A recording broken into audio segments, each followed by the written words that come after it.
Morning. So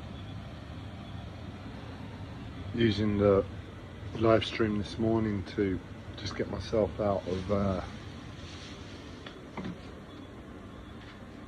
place where my mental health wants me to be, so I can focus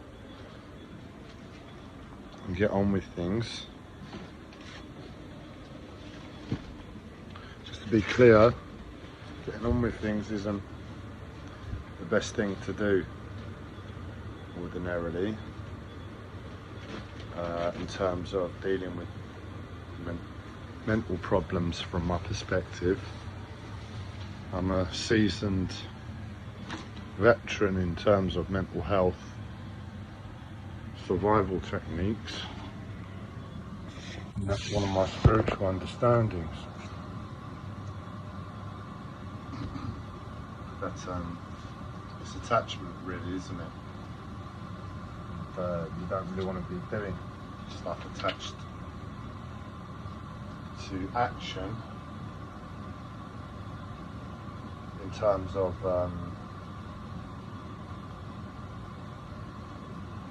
mental health, fixing your life, fixing your mind, fixing your feelings, emotions. But in all honesty, on a personal level, where I've tried to apply that logic for the longest time, I find myself in the place where it's like, well, I don't really have a choice. I either use the antipsychotic medication or become proactive. And there I am. I'm trying to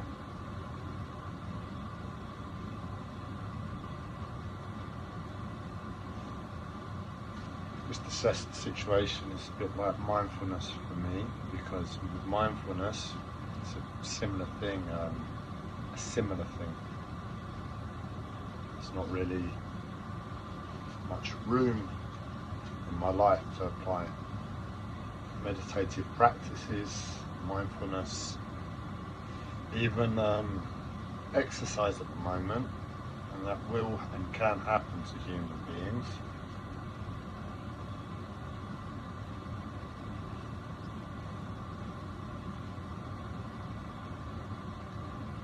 It's happened to me, but in a way you carry it into what you're doing. If there isn't really a choice, there is an element of mindfulness even when you're not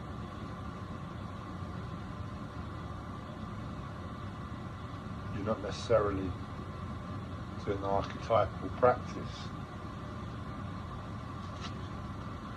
And I do feel myself just coming back ever so slightly.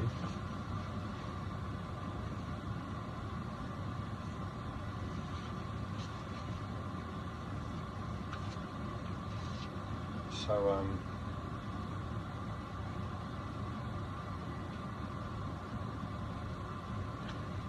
thank you for being with me this morning through today's little mental challenges.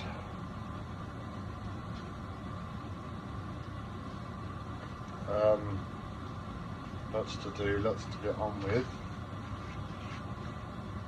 and the thing is, I just start again. Now I've got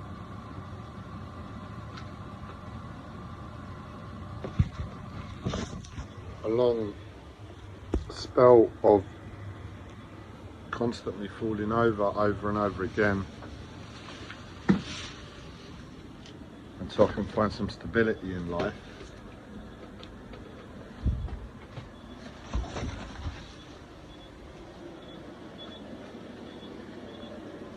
And today's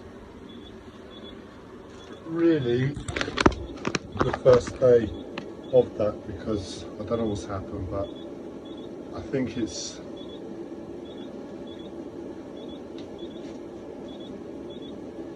I think I know what it is. I've seen for the first time that I'm just trying to think how best to word it, so I'll be in focus in a second. But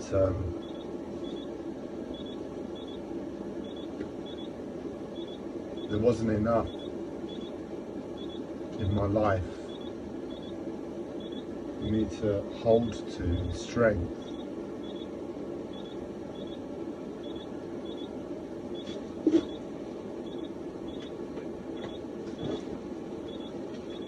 Where I could realistically think, right, let's go at this problem I've got and deal with it.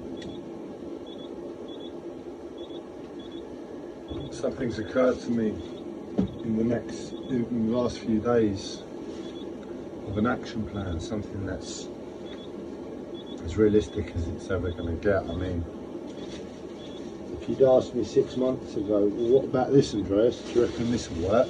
I'd have been like, no, you're mad. And now I'm like, you know what?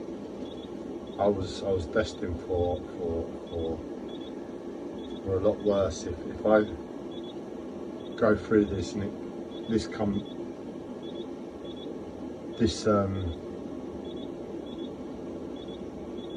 work out this way, then I just accept it. In other words, it's like I wasn't planning to deal with my problems. I wasn't planning to deal with the cause of what's causing me all of this angst and agony. And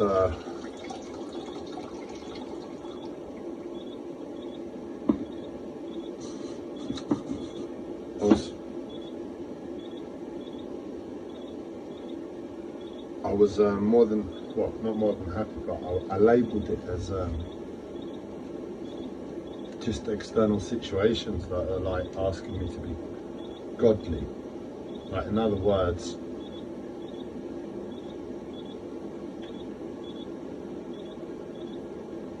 dealing with more problems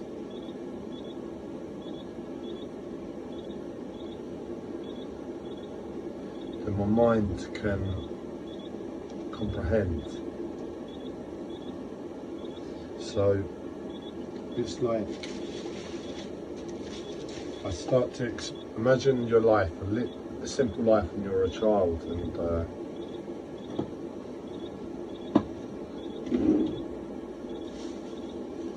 it's simple, you know life, you know reality.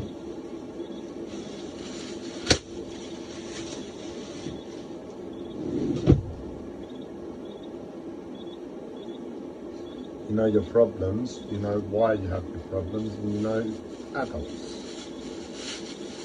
Well, I've come into adult life alone, and I've always had a perception on the world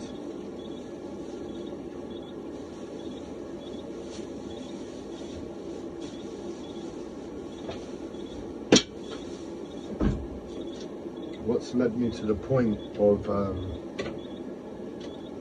saying I have problems now and giving me these problems is largely a lot of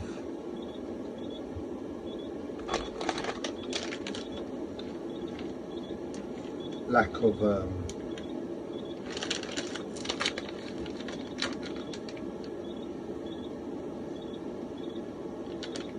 awareness of what constitutes a reality. I've been given spiritual problems on my plate, and they're affecting me in terms of my physical body, and obviously I've got a mental health disorder, so boy does it affect that area of my life too.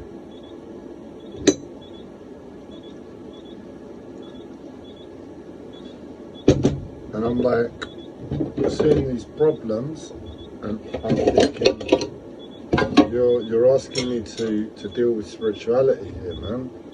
You're asking me to see and feel and deal with spiritual problems when I've still got my own problems from my own life.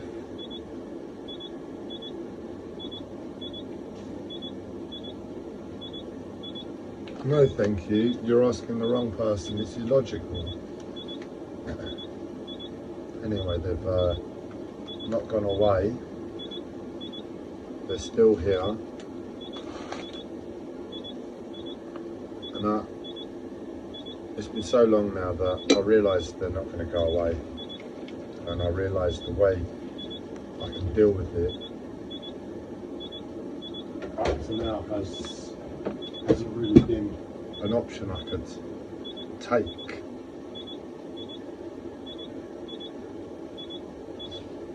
Options were re-exploring suicide. No thank you. I've learnt my lessons there. I've learnt what happens when that doesn't work out. And then all of a sudden, life says, hang on a second, Andreas, you haven't had an option for ages.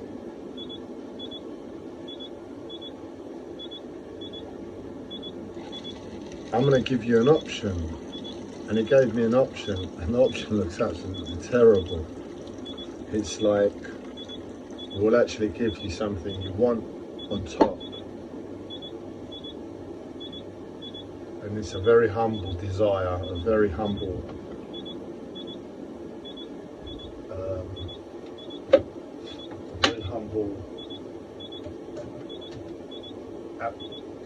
desire, a want for life, and also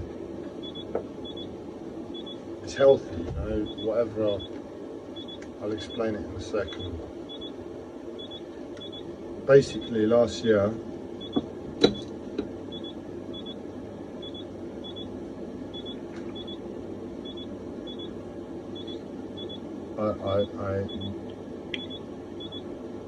when life was okay, I was trying to rebuild a relationship with my sister. I had funds, I had money with the inheritance from my father.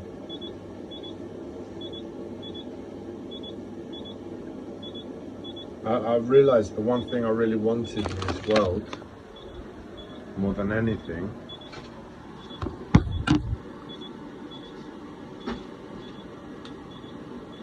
was to learn how to use one of those martial art dummies. So it basically looks like a tree trunk with well, a fashioned tree trunk, so it's smooth, it's been polished and everything. And it's got what you would describe as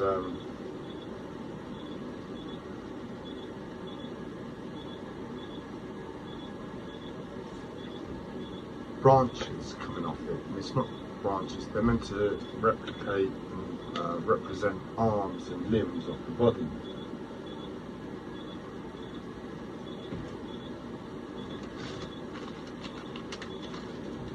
And you go at it like you do martial arts,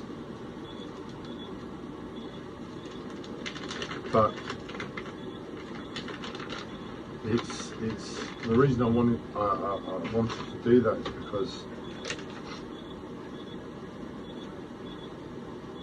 I have a background in as an energy practitioner, and energy is a big part of my life, and it's something that I know, well, to a certain extent. I mean, you've got to know the universe in its entirety to really know energy. And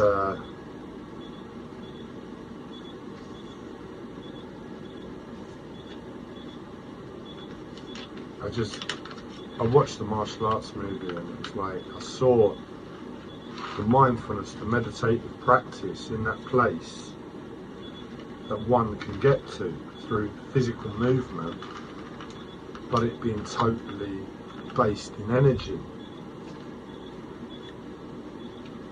And I was like, yeah, I can feel that watching the movie.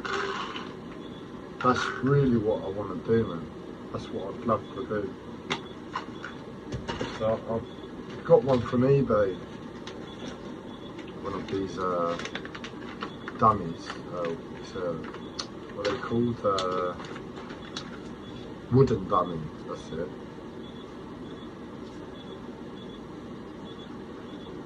and it's been on my wall like decoration, man. And I tried to find a teacher last year. Last year. Or was it this year? I can't remember. Was it last year, this year, one or two, anyway. And that's when that was the time, the moment my mental health started playing up. And it's not been any better since.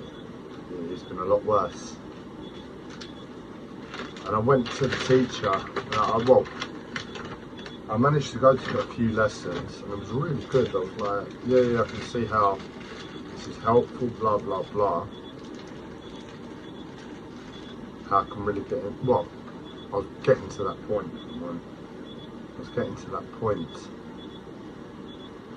if I'm honest, where I could begin to get into the practice. And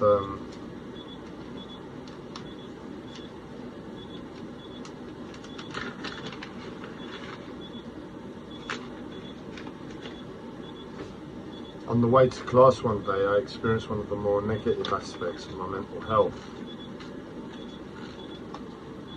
It came out of nowhere. I wasn't expecting it. I thought, yeah, I'm going to be given a chance to experience life on some level, in a positive way after many years of fighting my mental health alone.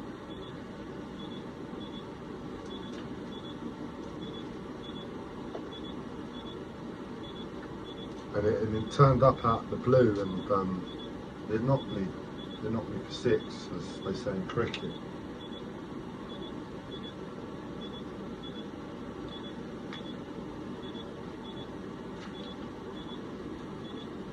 And I wasn't able to carry on with the teacher.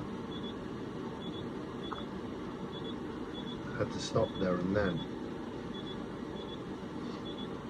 I think I mentioned this on the video the other day. It's like coming to something from a different angle. Anyway,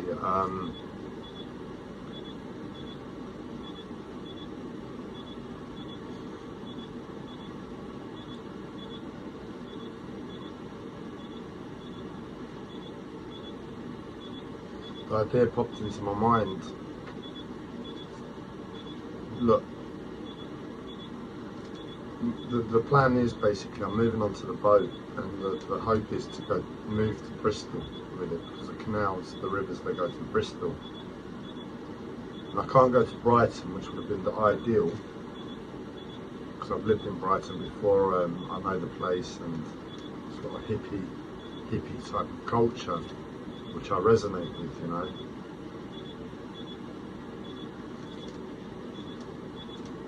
But Bristol's always been there, like, as a second option in the back of my mind. It's like it's like hippie place number 2 in the UK if you want to live in a big city, or a big city, as cities get.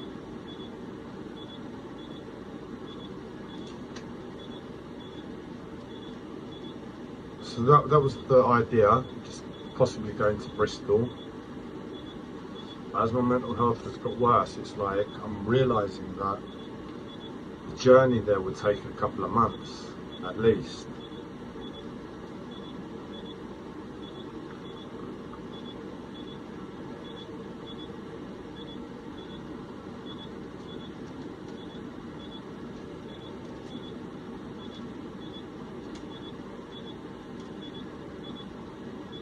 Sorry, I'm in a real bad way of my physical body. I'm just trying to put my hip back in its socket. That's what it feels like.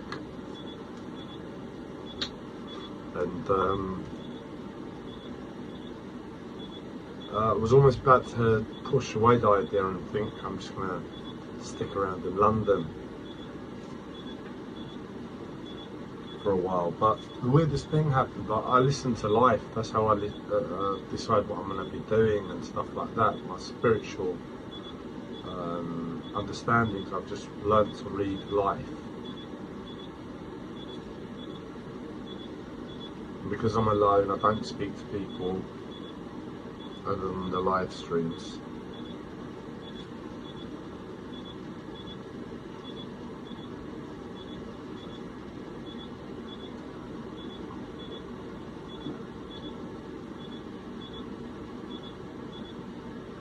It was a realization that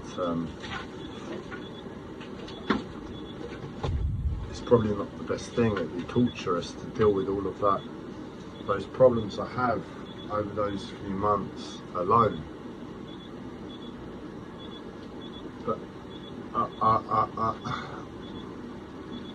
in terms of the collective psychosis, the collective I'll explain why I'm saying this in a second, but the collective psychosis is, to recap, my perception of the secret spiritual awakening that's happening on the planet at present.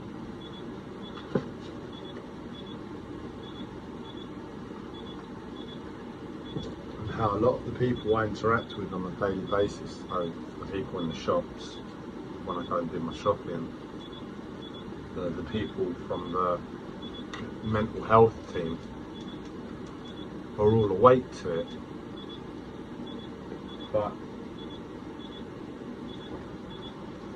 obviously, because it's secret,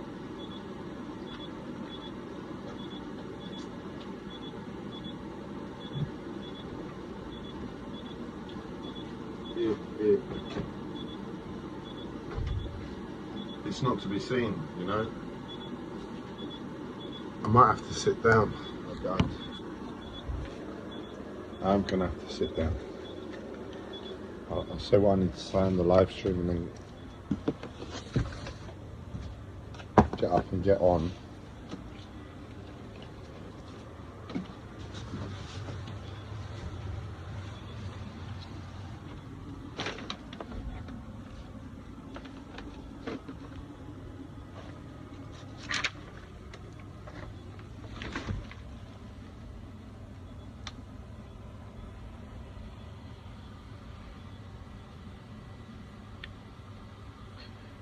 But so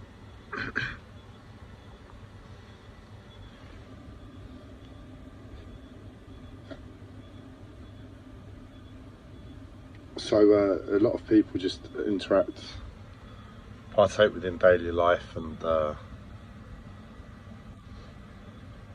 they're awake on a spiritual level that their lives don't necessarily show on the surface.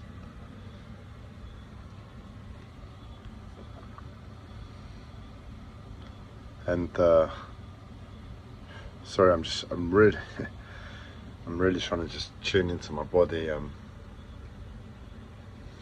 So that their lives don't show that on the surface, but through interaction with people, you can, if it's time to wake up and experience and become aware of the collective psychosis.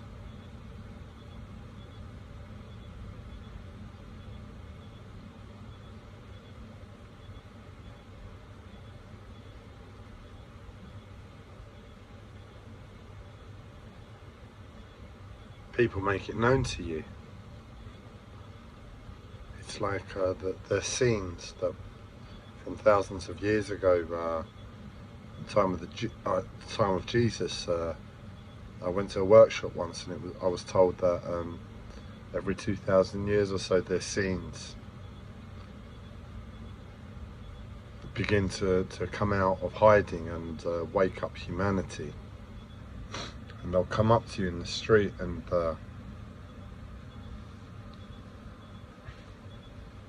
you'll realise they're awake, and it's that sort of thing for me with the collective psychosis. But anyway, I've been dealing with it now on a conscious level for 3 years, something like that. And it was like I couldn't admit it before. It was like I was aware of it, but I was so busy with the rest of my life, my mental health, I couldn't face it and acknowledge it, like to say, yeah, actually this exists. So the past 2-3 years, it's been an acceptance and admittance for me that this thing exists. It's not pleasant for me. It's not a pleasant awakening. It's normally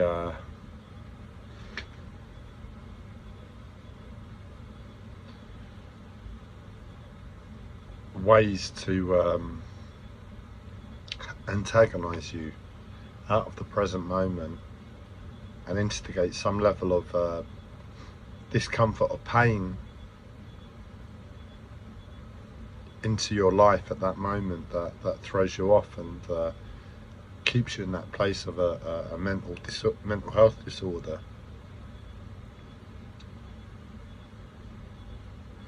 So it was about a month and a half ago, 2 months ago, something like that, the collective psychosis said to me, well, this was my this is how I read it, this is how I heard it, was fuck off.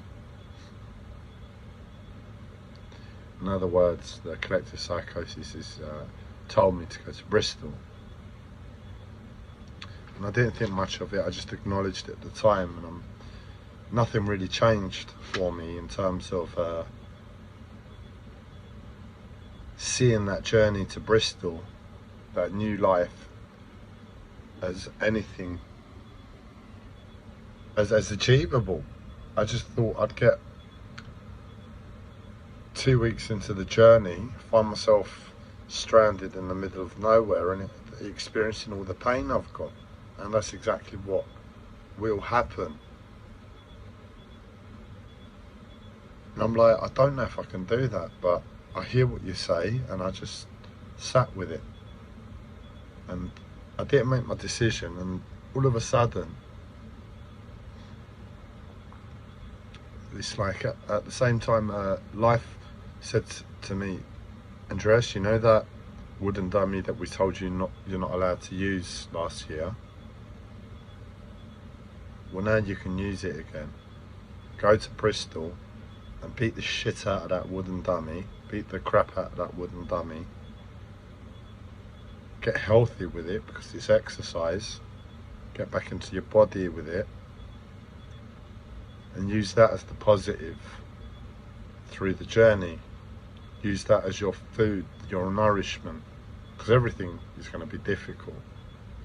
Everything, I know it. And it's like I said, yeah, I don't have another option. All the other, or at least the other options, just to, like, for all intents and purposes, as bad as my current circumstance and place where I find myself, and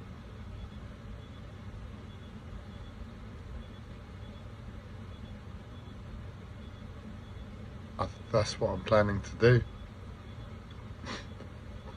Now my mental health has got in the way of everything I've planned to do for the longest time now.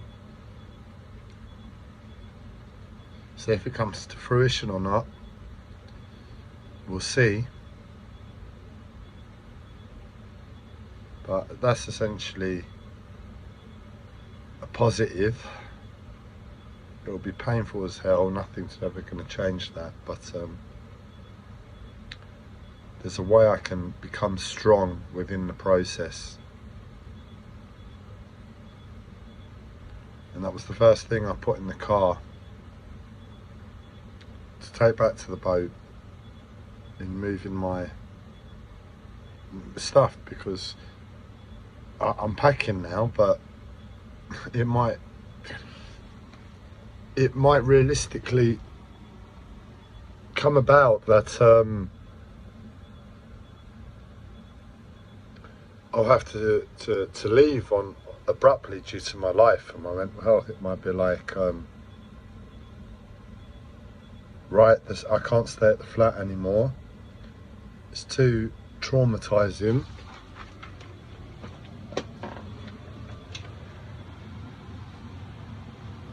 I'm annoying the neighbours too much again, blah, blah, blah.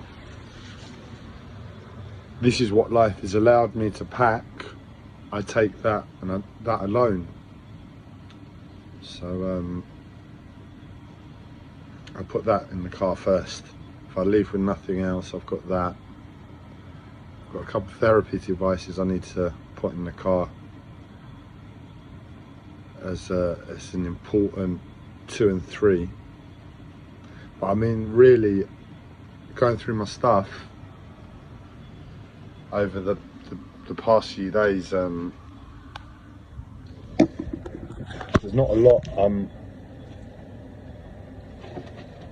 okay to just leave. I mean, it's all really, really important stuff. Like, I've got a load of seeds there that I'm planning to plant on the boats, so I can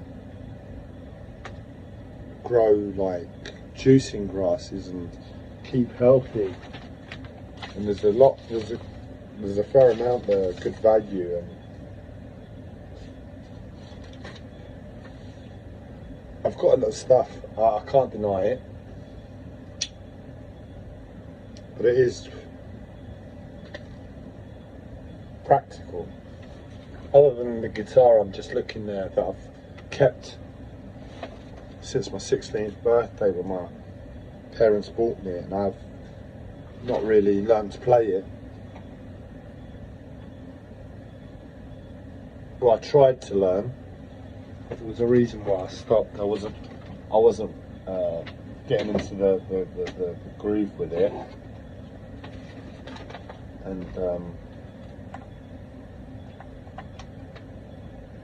I've kept it since. So it's not really practical, but that would be a memory from the past. If I can take the guitar, that would be fantastic. But I don't really care about the guitar in comparison to taking those seeds. The seeds are life. The guitar's a nice memory of the past.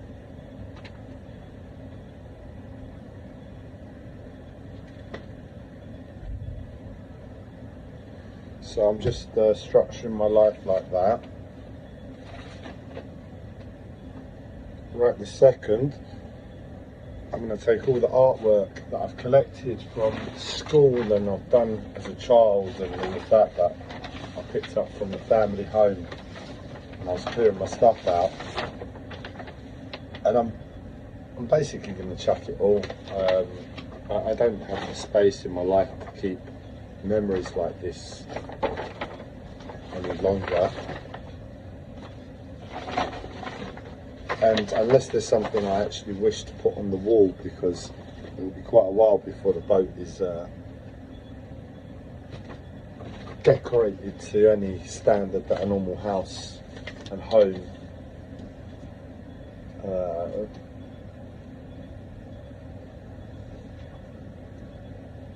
is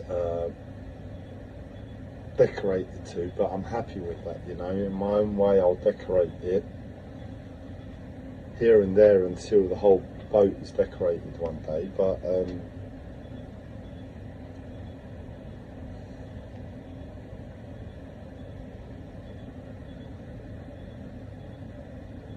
nonetheless, this is the task at hand at present. And that's some old artwork, you know. That's my friend from school, Gemma Holmes. Unless there's anything I really want to put on the wall, it's all going to go in the bin. And this is quite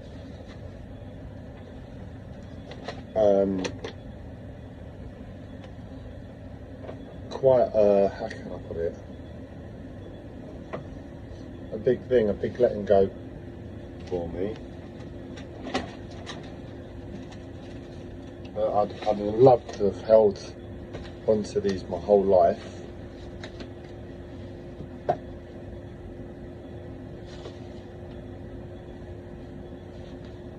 But I have to live life, and this is what life is asking me to do right now. And hey, I just have to accept it. You know, what am I going to do? Hold on to it and let my body suffer as a result? No. We're here to live life first as human beings.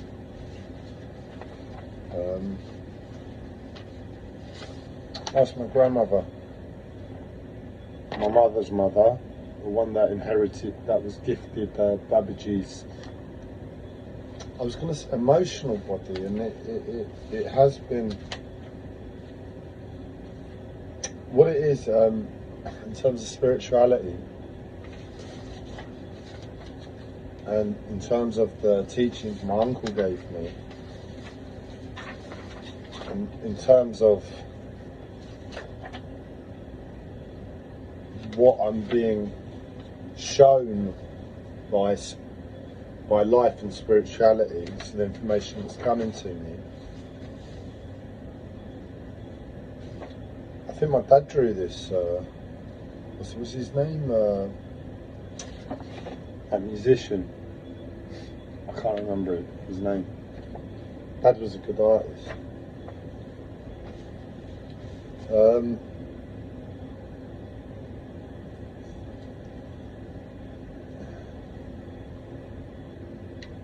Is reincarnation, further adding to the theory that I'm in a coma. You know, if you're essentially in a near-death experience, trapped in a coma,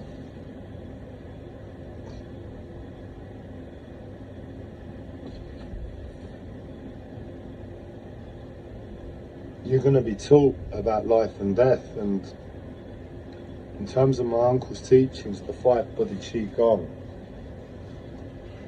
life is showing me how we reincarnate in 5 different ways. One main way, the soul. But the life doesn't go to waste. There are 4 other ways that we collectively share in a reincarnation. So one person is responsible and owns the soul. But that life experience goes to another individual when that person dies. So does their energy, so does their emotions, so does their connection to whatever planetary energy they come from. That's a good one. Shark. None of this I'm really gonna put on the wall at my boat, so these sort of ones I'm going to chuck in the bin. But it's a nice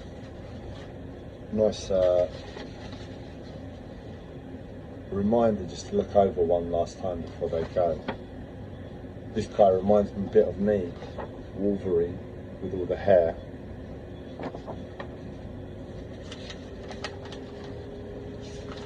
Anyway, one of these other 4 bodies, emotions, energy, their spiritual connection, blah, blah, blah. My grandmother inherited from Babaji. There's a big fucking inheritance there. And that was her. Oh, that one I'm going to frame. That one I want to put on the wall.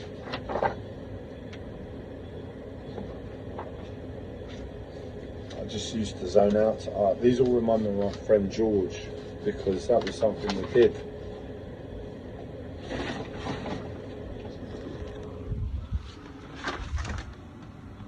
That was something we did in school.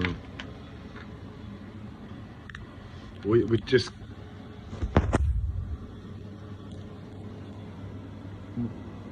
when we went round each other's houses, we'd draw. We'd sit there for hours and get into a really zoned out space drawing. Oh. So all of these are reminiscent of my friend of the past, times of the past. I think my dad did this one.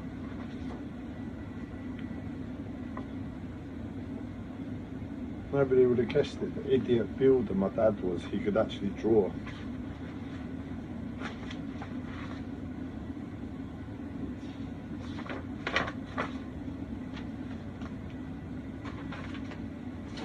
Or at least least I would never have guessed.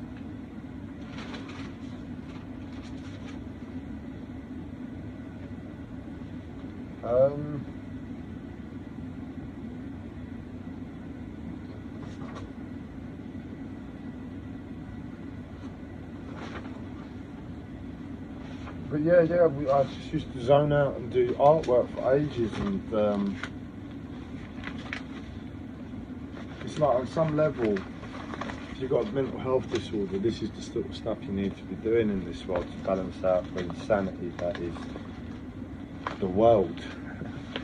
Not your mental health, but the world's, because your mental health is natural and it just fits in.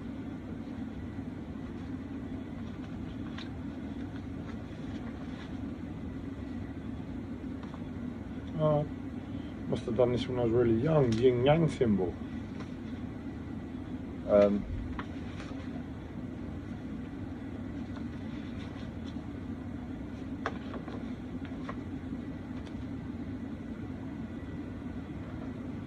The world's mad, and it's structured in a way that it caters for a lot of people, but not everybody. And if you try and tell somebody that it's catered for, the world is mad, they'll tell you you're mad. And it takes a lot of confidence to say anything else, and or a life experience to know that you've been beaten the shit out of it. The world's absolutely fucking insane. No matter how much you try, you can't fit in with it. However good intentions and good energy you have,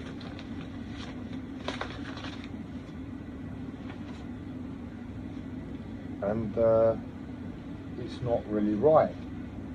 That is bare minimum. So that's pretty much the world, and when you realise that, you think, well, sod it, I just do some artwork all the fucking day. You're gonna not allow me to live naturally, and you're gonna insist on paying benefits for me to survive on, and insist that I partake within a sickness of going to a shop to purchase meat that deserves the utter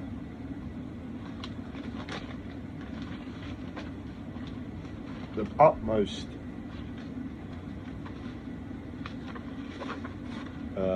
awareness and care in the present moment to take a life and to be present with yourself, to life and nature, and to understand what that moment symbolises, and then to wrap it in some plastic and charge £1.29 for it.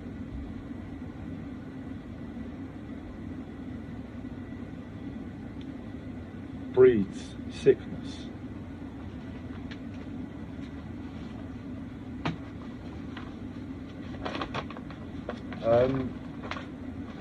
But if you insist on that, then I'm going to say, fine, fuck it, I'll just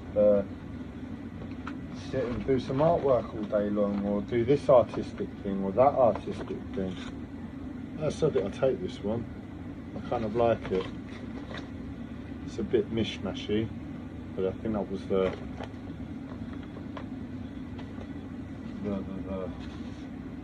mentality of the artistic course on that one. I label it weirdness and mishmashy, but I'm sure there's some artistic phrase to describe it.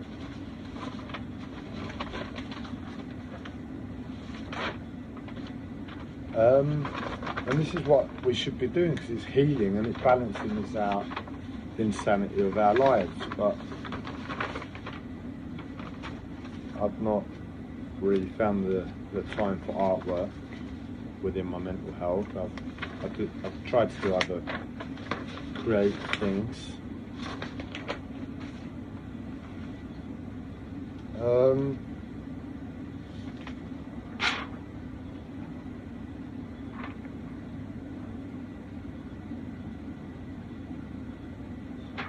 This one's funny. It's just like all my family. I don't know what the art project was, but look, you can see a picture of me when I was a chubby. It's been about 14 there. It's on see-through paper. I'll take this too.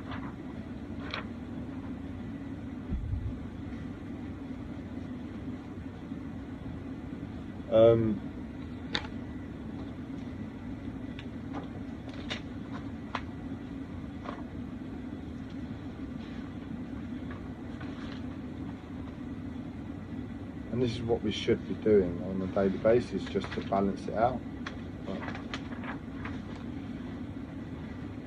Life wants me to be awake and alive at the same time to life, because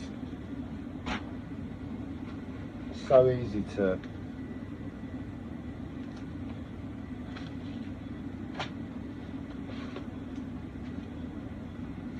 find a place where you're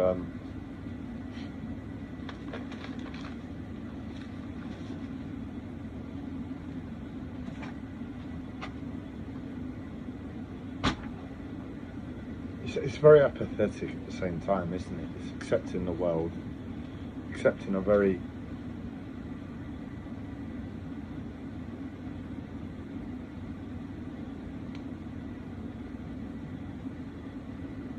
incomprehensible life and saying it's great, because if you're sitting there all day doing art and you're real about how fucking insane the world is, you're going to go mad.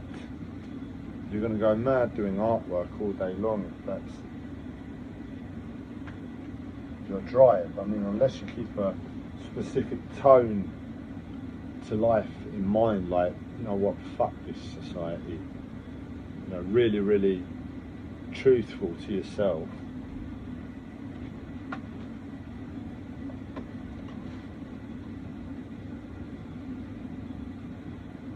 It's not really going to work. So life is asking me to be proactive to it, and it's not allowed me to get into this place too much. And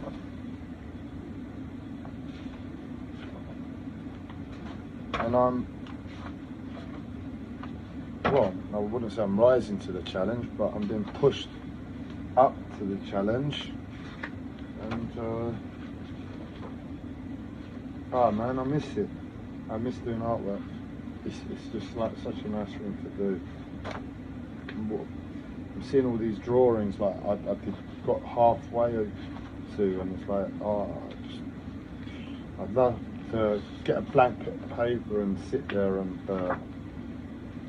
make it come to life and reflect on what I was trying to draw and how accurate it is in that final place, what it ends up at. But for the time being, I'm just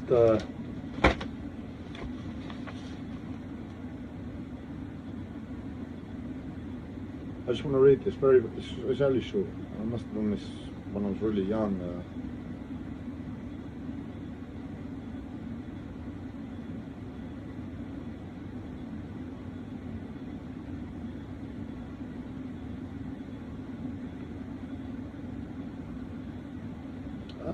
Why not? Let's read it. It's some artwork I've done. I don't know if you can see it. God knows how old I was. I'd take a guess 11, 10. And this has got a little poem on here. The sun, earth, moon.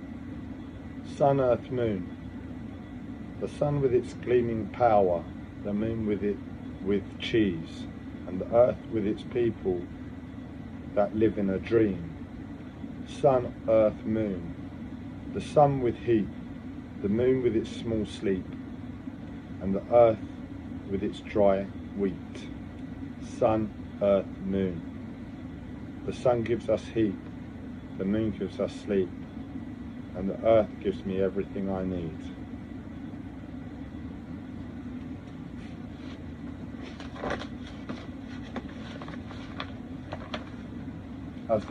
I'm glad I read that. I don't do symbolism in my life. I don't do anything like that. I have to keep my life very pragmatic due to my mental health. That's what I've learned. And I don't have these warming moments of the past ever. And it's gutting that I'm having to chuckle with this, but I am. I'll take that with me into the future.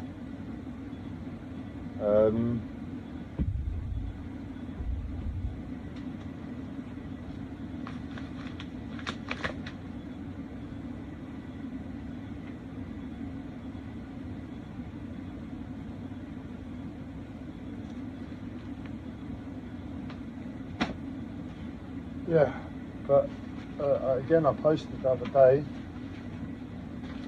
of the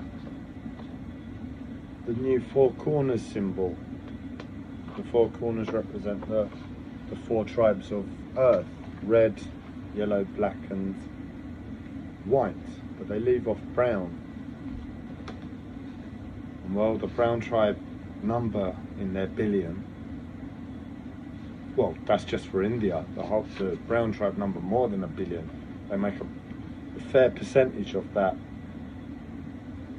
the human race, and they need to be represented fairly.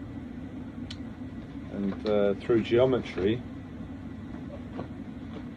this sort of stuff, this exact sort of stuff, I created a new image for humanity, a new four corners, one that is inclusive and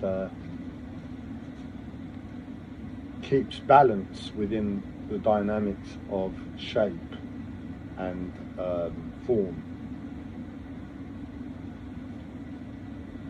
Pythagoras had his, was it triangle? Pythagoras is blah blah blah. We'll call this one Andreas is, well, what should we call it? Andreas is humanity. How about that one? The five colours.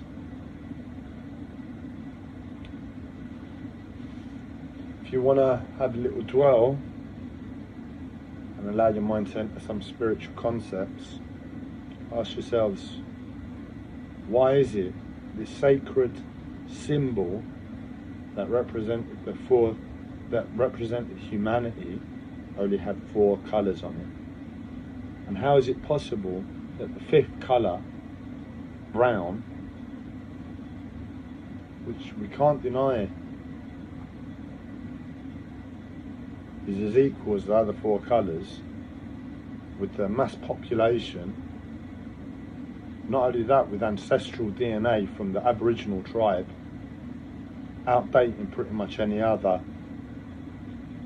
of the colours, how is it that they were left off? Maybe you get a glimpse into what's going on for planet Earth right now. And I've had a comment, my mate Anthony, he's got a mental health well, I don't know, I was going to say he's got a mental health disorder too, but I appreciate the way Anthony speaks,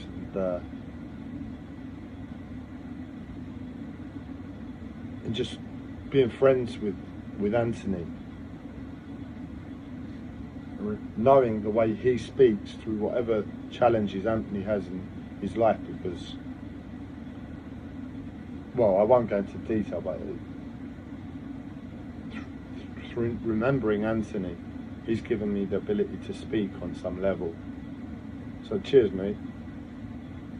And if I'm going to Bristol, I'll catch you when I'm back.